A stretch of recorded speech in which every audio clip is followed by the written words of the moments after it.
Dear God, I hate my job. They say it's always sunny here in Evil as opposed to Philadelphia because fuck that place. I don't know. My name is Kyle Ryder. I'm 22 years young, I'm a proud college dropout, and I've been working for the same goddamn call center in the same goddamn part of town for the same goddamn company for 2.5 years of my fucking life. Even though I put in 2.5 years of my life for a promotion, nothing's ever happened, but that's gonna change.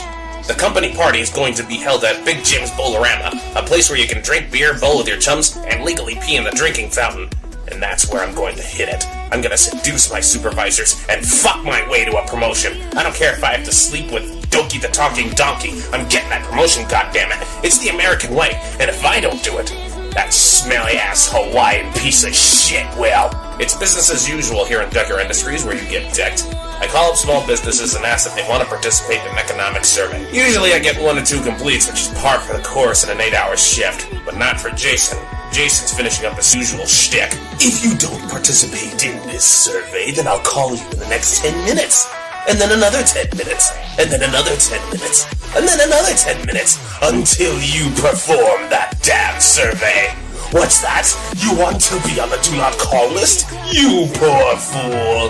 We're a survey research company. There is no do not call list. So let's get started. I thought you'd see things my way, grandmother. He completes his survey and then writes on the board that he completed another survey. Everyone, including myself, have to snap their fingers because in the employment agreement, we're legally obligated to snap our fingers whenever someone accomplishes a complete for some stupid fucking reason. That said, he nudges my elbow in hopes of gaining my attention. What is it, Jason? Hello, Kyle. I hear you're trying to go for the promotion. Yeah? Excellent. Well then, I hope to see you get that promotion. No offense, Jason, but what the hell are you aiming for? Oh, don't worry, old chap. We're friends now? I'd like to think so, but I'd like to also think that I'd have a friend in a very high place, as you getting that promotion benefits me in the long run as well. Yes. Jason, whenever you say yes like that, you have a boner, and I don't really... Can you please do something about that? Huh? Oh, sorry, my old chap, but I wanted to let you know that Keith is available. He got divorced, and on his Face of Friends profile, he wrote down on his current mood is sensual. Look, I may be bi-curious, but I'm not going after Keith, okay? I don't care how much cushion for the push it is. I'm not going after someone so fat that whenever I look at him, in the back of my mind, I just go, that's no moon. Well, I suggest you do something about it, old chap. David is doing something about that. David has already invited Keith out for dinner. Kalahiki Aliki? That fucking Hawaiian? The asshole who likes showing off his nipples? That motherfucker! Everyone looks at me in shock and awe. The fuck are you all looking at? Looks like someone's got a bad case of the Mondays. I unplug my mouse and peg that son of a bitch right between the eyes. Fucking idiot. How dare he antagonize me? After that, I hear a familiar voice. Whoa, Jesus, calm down there, cowboy. Oh, hey, Jeff. Jeff is my best friend and close confidant. We went to college together. In fact, it was Jeff that got me this god-awful job to begin with. Like me, he's also sick of working in this dead-end job. We've been working together on this $1 million app that revolutionizes the way you look at pornography. He hands me my mouse, and I say, thanks, partner in crime. Anytime, old friend. How you feeling, Jeff? I'm a little blocked. You're blocked? Are you constipated? I told you eating those gas station bananas wasn't a good idea. They look so delicious. Delicious? One of them had a bruise so big that you could mistake it for a fucking glory hole. Okay. I wanted to see if you were up for going to Old Man McGinty's. Wait, what now? Dude, I still have like another hour and a half on my shift before I can take a break. No one's gonna care. Barry will? And what's Barry gonna do? Dude, the company security, they're gonna send automated combat bot dudes after us. So what? You got your gun, right? I got mine. Yeah, I always have mine. So? I'll just botch the record saying that the combat dudes were acting out of, I don't know, self-awareness. Yeah, alright, I guess I can buy that for $1. Today's dead as shit anyway. Jeff warns me that the silent alarm goes off, so I should start preparing for some combat bots and dinklebot dudes. Start! Start!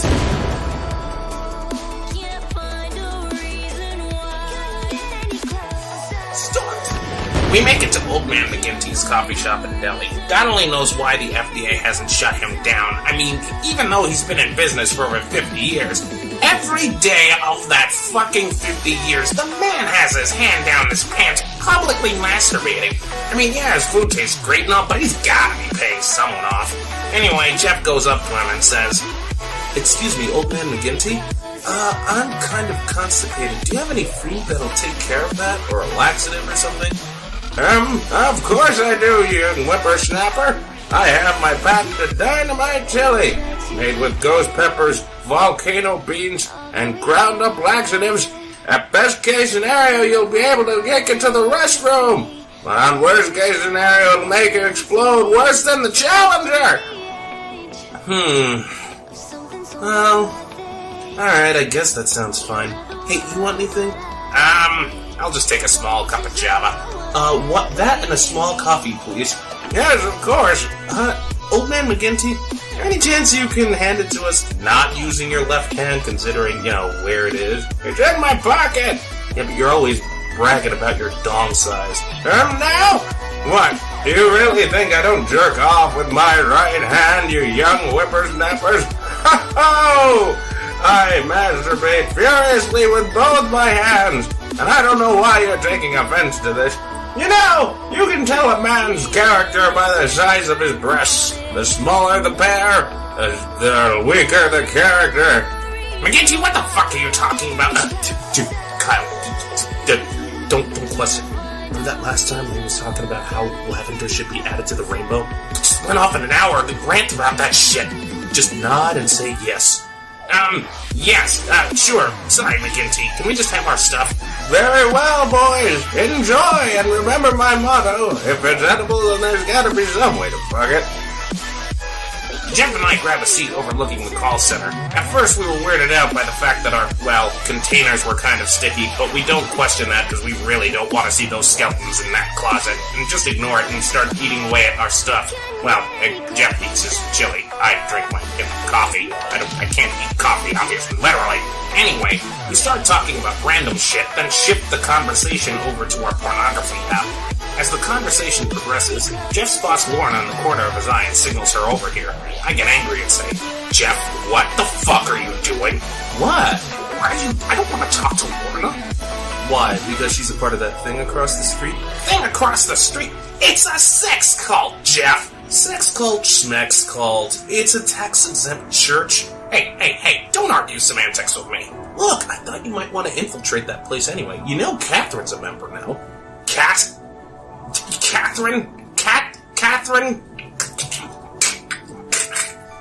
Yeah, you okay? What? I don't understand why you get all foamy when you think about things like that. That really infuriate you. Infuriate me? Dude, Catherine literally revolves around a lot of cat puns, and she got rejected from Last Chance's dating services. And when you get rejected from that online dating service, you know your life is sad.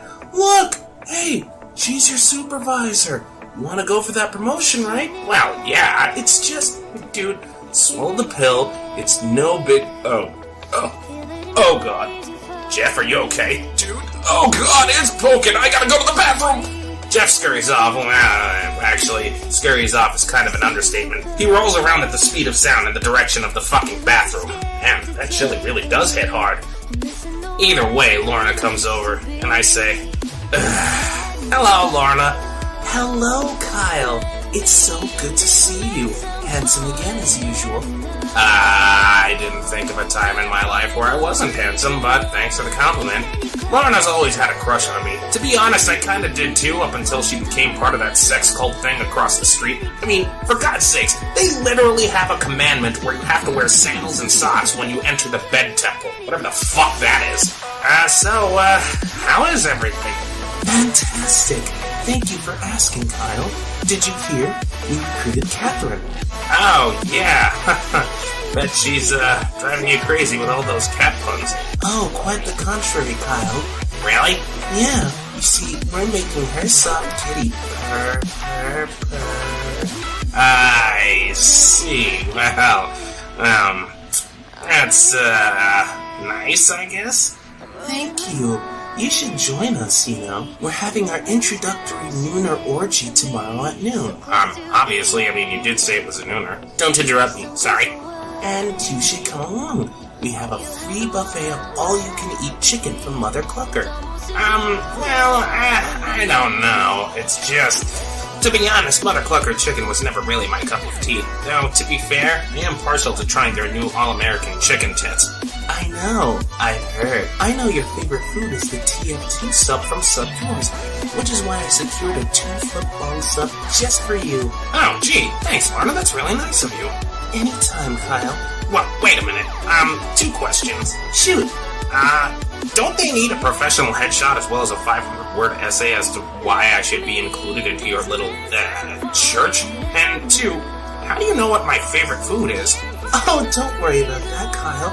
I already submitted a headshot on your behalf and a 500-word essay. Well, not really a headshot. More like a video I took of you without your knowledge. What? Did you just admit to stalking me? As much as I'd like to answer that question and the other one, Kyle, it looks like my pager's going off. The alien mothership has landed, and the church needs me to strip naked and get in lard. Wait, what? Lorna hurries off and exits the call center via the main entrance. While I have my reservations on this sex cult thing, I do wonder how much tang is going to be available at this new introductory orgy thing. Plus, the prospect of free food is very, very enticing. I mentally prepared the time for said nooner. Tomorrow at noon. Gotcha. I can't wait for free food. Oh, don't be so judgmental. How many of you people went out on a date with someone you know you weren't going to give the time of day to, but wanted the free food anyway? It's back to dialing to random small businesses as usual. I get one customer that really irritates me. In fact, I get so angry that I curse the son of a bitch out, tell him to go kill himself, and hang up the phone as soon as I could. Then I shoot the computer monitor for good measure. Everyone looks in shock and awe. God damn it, shut up, everybody. None of us were talking? Now you were. I take out my mouse from its USB port and peg that son of a bitch again right between the eyes like I did earlier. But then, the call center goes silent. I hear footsteps. Oh, Christ. It's one of my 6 bosses. It's Barry. Barry Whitaker's one of my 6 bosses. He just loves to show off his authority even though he brings nothing good to the table and is a total fucking bore. Hey, Kevin. My name's Kyle, Barry. Just like it was yesterday. Just like it was 2 weeks ago. Just like it was the first day that I got hired 2.5 years ago. Yeah, okay there, Kevin. We have, something to talk about here. You see, destruction of company property is one thing, but, cursing out a potential client, that's crossing the line there. Looks like, you need to, go back for, retraining. How's that sound? Are you fucking serious? Dude, I have a lot of seniority over these fucking idiots. I'm not a fucking idiot, and you threw your mouse at me again, jerk! You fuck! That foaming out the mouth there. Yeah, it's a classic sign of worker's rage. Looks like we got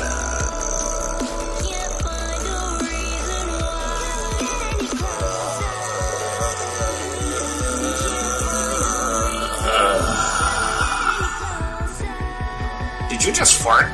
a little bit.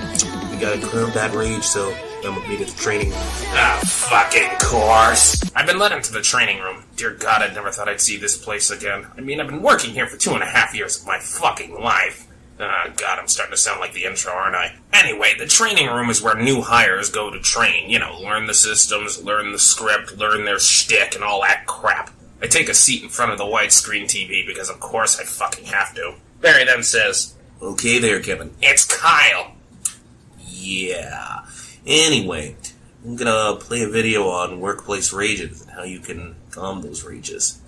So, let's, get this happening. Barry puts in the video. Video? God. I can't believe... For fuck's sake. A video? I mean... What the... I'm not gonna think about it. He then scurries off.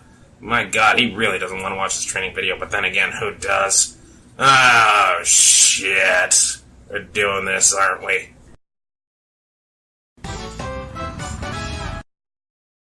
Hi, I'm the Vincent dude. I'm the one that helped Count Baron von Dinkelberg kidnap the twins from Unspecifiedistan. Now I'm under court order to help you get better at you being better at your job by telepathically communicating to you. If you're wondering how I can telepathically communicate information directly to you while being recorded, as recordings literally require audio, then you're looking too far into it, you idiot. Wait, is this a new training video? Because those twins were recently kidnapped. Don't interrupt me, you idiot. How the hell can you hear me? You're recording. Shut up. But it's just... screw it. Over the next few minutes, we're going to be talking about the different types of harassment and why it's not suitable in the workplace. Harassment? This is supposed to... You know what? I'm not even going to ask questions.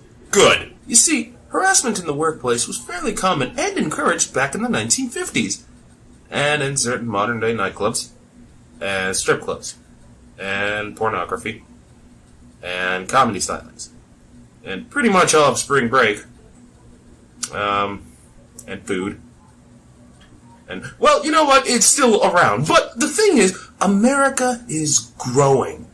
You see, Americans started to realize the importance of having women in the workplace, except for when it comes to matters of women in the military. But they've also known that each culture brings something new to the table, except for when it comes to matters of immigration. But they also know that every race is considered equal, except for when you step on the matter of white privilege. But I'm trailing off topic again. How about facing the camera? How about no? We're going to show clips of discrimination, power harassment, verbal abuse, and sexual harassment. Like that one lady who reported me.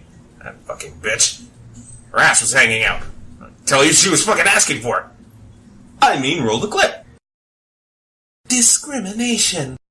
Human, you human. Zombie sits here. You human, go away. Verbal abuse. Hey, your head is weird. Power harassment. Jimmy, if you don't get those TPS reports to me by the end of the day, then you're fired. You know, I never realized how ugly my hand is. I mean, was I always born with this ugly hand? I mean, this is a hand only a fucking mother can love. I swear to God. What the fuck is up with... Now that we've seen all those examples, let's talk about ABR. Always be respectful. To be respectful, one must maintain eye contact. Be truthful, but not too truthful, because, let's face it, if everyone was truly honest with each other, the world would be on fire within an hour. And finally, be courteous, and never resort to cheap name-calling. Oh, cheap name-calling. I miss you. I love you, cheap name-calling. You were so easy. Just hit it and quit it. But oh no, those social justice pricks and the PC police clipped our balls. Oh, I can't use cheap name calling, it hurts our feelings. Listen, motherfucker, sticks and stones break bones. Words will never hurt you. Pieces of goddamn garbage. If you don't like it, why don't you just go back to... And now let's look at an example of ABR. Excuse me, sir, but could you spare some change for this old lady? I'm sorry, ma'am. I already used all my change on myself buying food. Can I have some of that food, please? I haven't eaten in days. No. And there you have a good use of ABR. Notice how the person maintained eye contact. He also had good posture, which counts as extra credit in my book. And on top of that, didn't resort to name-calling. He didn't call that lousy, cheap leech on society for what it is. A fucking dumb bitch that is a poster child for voting yes on Proposition 32. I mean, that concludes this video. Hopefully you learned that workplace harassment is wrong. I hope you enjoyed this workplace training video. Now, if you'll excuse me, I have to go fight this court order. Oh, right, I forgot. This training video was brought to you by a grant from your mother because she had sex with your dad, and by Tarville Cigarettes because, hey, you don't need both your lungs. What do you mean I don't get a paycheck? Fuck you, you piece of shit! Well, that was a colossal waste of time. I'm not even going to question why there wasn't a clip on sexual harassment, considering how they said there was going to be a clip on sexual harassment. Well, whatever. It's clock out time anyway. I get to the front of the call center. I see the receptionist has food on the table. I also see Angela looking down at that receptionist. Oh man, Angela's the one person you don't want to break the rules to. She is a stickler for that shit. And she's also one of my 6 bosses. You dare have food at your workstation? Oh, Angela, please, I beg you, No! Take him to the dungeon! What? No! As the receptionist gets dragged off, Angela approaches me. Hello, Kyle. Hello, Angela. I completely forgot how Angela and Jason sound so fucking similar. I see you're gonna... Yes, I am, Kyle. I'm going to get the HR paddle out and make an example. Would you like to come watch? You know what? I think I'm gonna pass. Oh, well, I tried. Eddie, he's over here. Wait, what, Eddie? Yes, Eddie was looking for you. Okay. Eddie's one of my other 6 bosses. I'm not cool with him, but I don't necessarily have a problem with him. He comes up to me and says, Oh, Kyle, I was looking all over for you. Yeah, I was in the training room watching a goddamn training video. Really? Which one? You know what? Doesn't matter. I need your help. With what? Well, I can't say out loud. They're listening. Who's listening? Oh, right, I forgot. Ever since Eddie's place got broken into by a bunch of thieves and stole his consoles, he's been a paranoid wreck. They.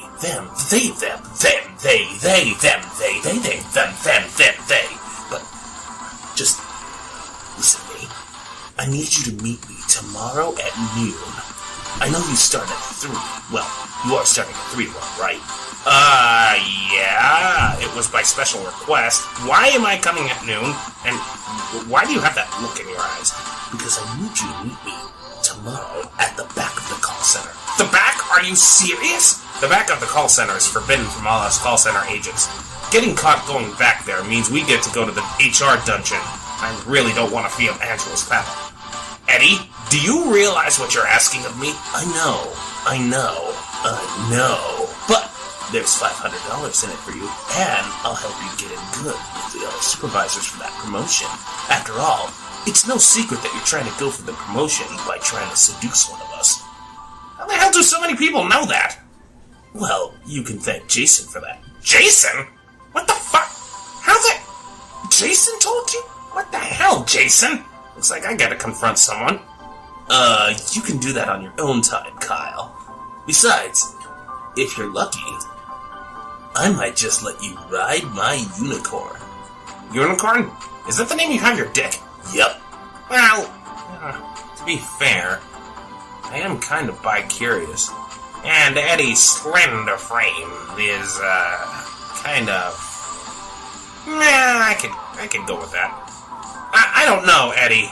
The choice is yours, Kyle. Just make sure they don't find out about your choice. You don't need to worry about that, Eddie. Eddie hurries off and gets into the ventilation system because of course he fucking does. Shit. Decisions though. On one end, I go to the fucking sex cult, organized by a goddamn stalker, and talk to the most annoying woman on the planet with the dumbest cat puns, or I risk getting caught by HR helping someone so paranoid that you might mistake him for a right-wing conspiracy theorist. God damn it. Well, at least I can debate my options by sleeping on it. I head home for the day. End of day 1.